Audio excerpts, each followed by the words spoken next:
Law of reciprocal proportion.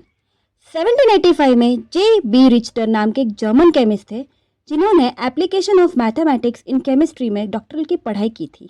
तभी से ही chemistry में क्वांटिटेटिव स्टडीज की शुरुआत हुई।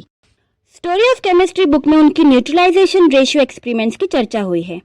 रिच्टर ने ऑब्जर्व किया कि 40 ग्राम कॉस्टिक सोडा यानी कि सोडियम हाइड्रोक्साइड और 56 ग्राम पोटेशियम हाइड्रोक्साइड दोनों इसी अमाउंट में गिवन वेट ऑफ एसिड्स को न्यूट्रलाइज करते हैं। इसका मतलब 60 ग्राम एसिटिक एसिड को न्यूट्रलाइज करने के लिए NaOH KOH की प्रोपोर्शन 5:7 रही। उसी तरह 36.5 ग्राम HCl को न्यूट्रलाइज करने के लिए भी NaOH KOH की प्रोपोर्शन 5:7 रेशियो में रही थी। इसी इक्विवेलेंट स्टडीज के कॉन्सेप्ट पे लॉ ऑफ रेसिप्रोकल प्रोपोर्शन की फाउंडेशन हुई, जो कहता है कि the ratio of the masses in which two different elements combine separately with a fixed mass of third element is either the same or a simple multiple ratio of the masses in which they combine with each other।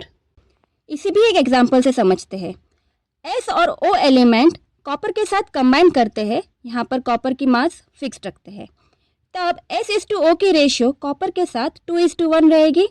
और आपस में जब sulphur और oxygen combine हो गए sulphur dioxide बनाने के लिए, तब S:O की रेशियो 1:1 रही। और लॉ अप्लाई करने के बाद जो फाइनल रेशियो बनती है वो एक सिंपल मल्टीपल रेशियो है। Therefore copper oxide, copper sulphide and sulphur dioxide follows law of reciprocal proportion. तो students, according to Dalton's atomic theory, different elements के एटम्स फिक्स सिंपल रेशियो में कंबाइन होती है। इस थियोरी में केमिकल रिएक्शंस की proportions की रेगुलरिटी एक्सप्लेन की है, जिसमें एटम्स के फिजिकल मॉडल को ध्यान में रखी गई थी। लेकिन जब रिच्टर ने 1792 में लॉ ऑफ रेसिप्रोकल प्रोपोर्शन को प्रपोज किया था, तब एटम्स की फिजिकल मॉडल प्रपोज नहीं हुई थी।